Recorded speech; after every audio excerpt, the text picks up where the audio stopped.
In the first unit, we have seen how Vasakov, a former student, comes back to his school 18 years after he leaves just to demand his tuition fees back. The argument given for demanding the fees back is that he is not educated as his certificate says. When the principal tells him very clearly it cannot be done, he says he will never leave the chamber until he has paid his tuition fees. So the principal, trying to gain time, trying to buy time, he asks him, Mr. Vasako, please tell me what makes you think that you can't do anything. Why do you tell me that you are useless? What makes you think that you are useless? Vasakov, in reply, he says, everybody thinks that I'm useless, I'm unfit, I'm uneducated. If I get a job, I can't keep it for a long time.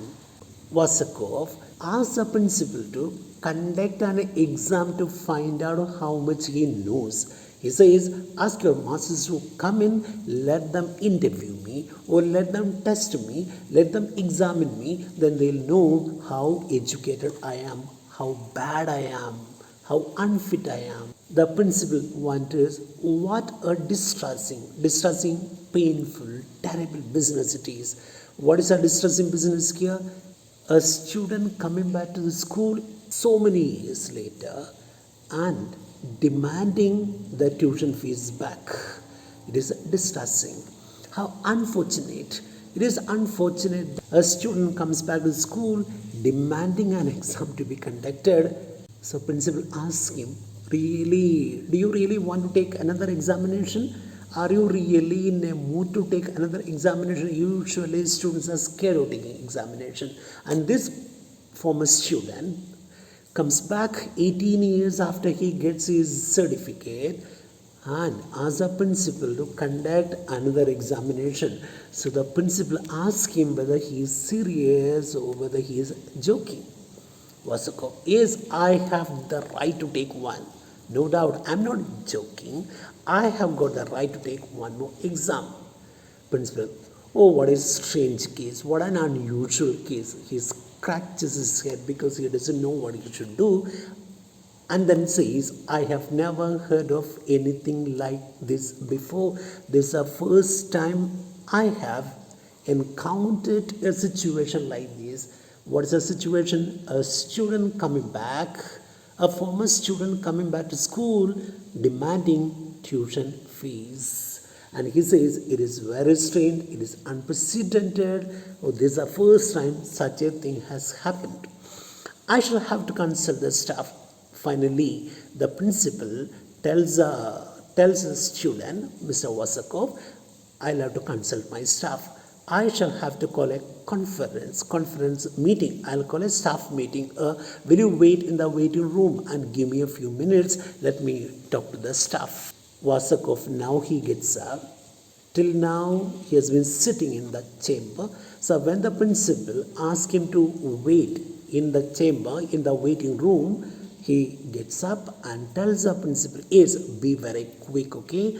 I have no time to waste. Please do it. Have your meeting very, very quickly. I have got no time to waste. Seeing this, he goes out and saunters out, walks around or wanders around in a leisurely fashion. The principal rings a bell, the servant enters, and the principal tells him, ask the staff to come here at once, a most extraordinary conference meeting. So tell every staff member, tell every teacher that there is an extraordinary meeting to be held in the chamber. Ask them to come in. The servant, yes sir, he goes out. The principal, trying out his speech, so before the teachers enter, the principal starts rehearsing his speech. He begins, gentlemen, he addresses the teachers here. I have asked you to come here on account of a most unusual state of affairs. Dear teachers, dear colleagues, I have asked you to come here because an unprecedented and unusual thing has happened. It is unprecedented. This is the first time that it has happened. In the 30 years that I have been a schoolmaster, I have never heard of anything like it. I've been a teacher for the last 30 years. I have never faced this kind of a terrible, distressing situation. This is the first time. Never, so long as I live, shall I expect to hear of anything like it again. Now, the principle also says that I don't think in the future I will face this kind of a situation again. So, what is the principle trying to say? The principle is trying to say that so far he has never experienced such a thing and he doesn't hope to come across a similar situation in the years to come. So it is so strange. The situation is very, very strange, unusual. Never, God forbid. God forbid, that means hope such a thing will never happen in the future. The masters enter. So while he is rehearsing his speech, the teachers enter. How do the teachers look like? They are characteristic figures whose eccentricities are exaggerated. Eccentricities are oddities. The strange qualities of the teachers are exaggerated. So when you see a maths teacher, he looks exactly like a maths teacher. When you see a physics teacher, he looks exactly like a physics teacher. How does it happen? It happens because their eccentricities are exaggerated. And he addresses the teachers, gentlemen, I have asked you to come here on account of a most unusual state of affairs. Sit down, gentlemen. I shall begin the meeting. I shall open the conference. It is unprecedented. It is incredible, unbelievable, fantastic. A former student has just come to see me, an individual named Wasakov. He brought up a question which I have never encountered in my many years of experience. So he tells the teachers that for the first time in his career life, he has encountered a strange, unusual situation. What is the situation? A former student has come back to school demanding his tuition fees back. He brought up a question which I have never encountered in my many years of experience. What is the question? Demanding the tuition fees back, saying that he is not educated. He explodes, he talks loudly, he loses his self-control and talks loudly. He roars, saying, I have never heard of anything like that. This is the first time such a thing has happened. Then the maths teacher, okay, tell us about it. What is it? What is the case? Why? Principal. Because he has lost his job. Now the maths teacher asks, why does he want his tuition fee back? The principal says he is demanding his tuition fees back because he has lost his job. And he says he is broke. Financially, he is broke. That means he says he has become a pauper. He has become bankrupt. So he wants his money back. Because he is because he is incompetent, he is useless. So these are the reasons given by Wasakov. First one, he has lost his job. So he wants a tuition fees back. Second reason, he is financially broke. He has become bankrupt. And third one, he is quite useless as a donkey.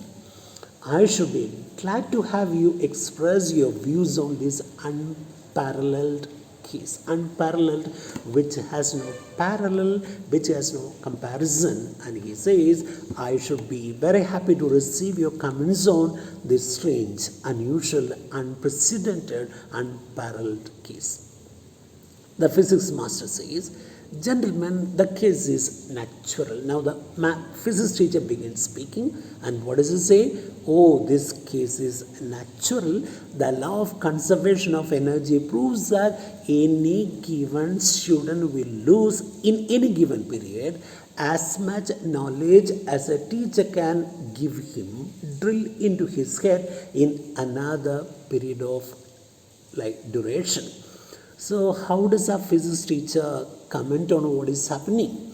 The physics teacher speaks exactly like a physics teacher, and he talks about the laws of conservation of energy which he teaches in the subject of physics. So he is speaking about physics itself, and he says the law of conservation of energy proves that any given student will lose as much knowledge as he gains in another period of duration. Suppose a student learns something today, taking 6 months, after so many years later, in 6 months period duration, he will lose what he learns in the past.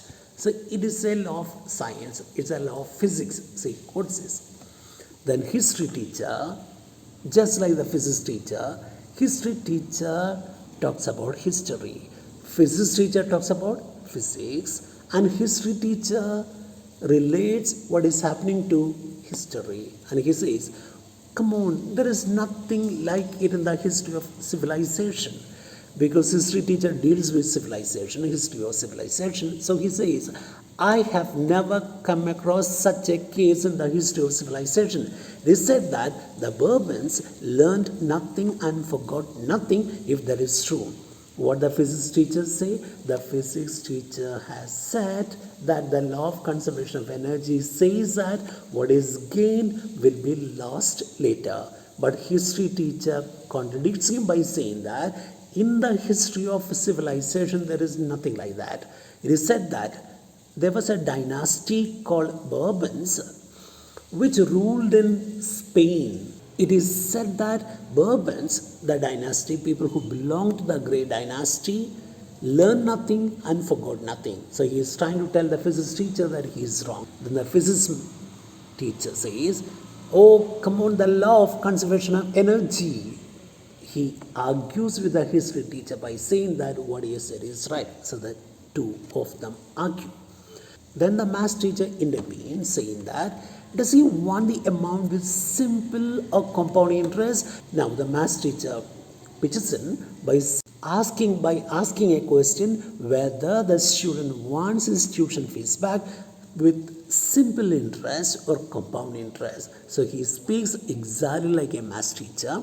Geography teacher joins the conversation by asking, where is this fellow?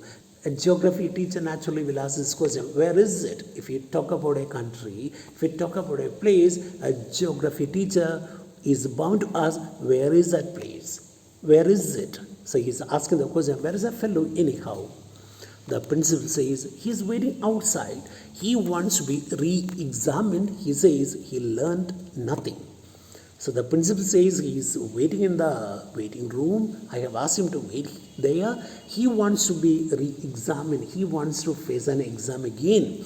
He says he learned nothing. He says re-examination will prove how bad he is. I would like to know what you gentlemen think about it. This student comes back after 18 years and he is demanding an exam to be conducted to test his real knowledge. Master teacher, chuckling, laughing to himself, and he said, re-examination? Gentlemen, it is my conviction, belief that we will lose nothing by re-examining Wasakov. Math teacher naturally is very intelligent, very shrewd, and he tells everybody, gentlemen, in my opinion, we are not going to lose anything by conducting a re-examination. That can easily be done. If he fails, he will place us in an awkward position. Suppose in the re-examination, if the student fails, then we will be in an awkward position, embarrassing position. Therefore, we must not fail him. It is very, very easy for us to pass him. So if he fails, he will succeed, we will lose. So we should see that he gets pass marks. He has, shall I say, pursued, the student has pursued, carried on, advanced studies in the school of life. 18 years ago he left this school. So later, since then, he has been studying, he has been pursuing higher studies, advanced higher studies in the school of life. He was at school for nearly 10 years. After that, he has been learning from the school of life. So naturally, he will have become intelligent. We will not make our questions too difficult. So what is our strategy? We should see that he passes. So we won't make our questions difficult. Agreed, gentlemen? We are dealing with a very sly, cunning, crafty, clever individual who will try to defeat us, who will try to get the better of us. So we are dealing, gentlemen, the math teacher tells everybody, gentlemen, we are dealing with a very cunning, very clever individual who will try to defeat us, and he will try to get his money back by hook or crook. So we must checkmate him as if we were playing a game of chess with him. So we must spoil his designs, thwart his plans. Now physics master say, how do we do that? Math teacher, by sticking together. We must support one another. There are so many teachers here. We should support one another. The object is to prevent him from failing. So what is the object? Object, purpose. What is our object? Our object is to prevent him from failing, because if he fails, he succeeds. If he fails, then he'll try to get his money back. Then he'll succeed. So our object is to pass him. If he passes, he fails. If he fails, he passes. That we must stop. What should we stop? We must stop him from failing. If he fails, tomorrow there will be 2 more students. Suppose Vasakov today fails in the exam and gets his money back, tuition fees back. Tomorrow, 2 more students will come back to the school demanding their fees. The next day, there will be a dozen, and it will go on like that. One day, we'll have to close down the school. We must support each other, gentlemen, so that this painful affair doesn't become a pedagogical here, academic scandal. So if so many students keep coming back to the school to get their tuition fees back, it will become a scandal, it will become a gossip related to academics, related to teaching. We should never allow that to happen.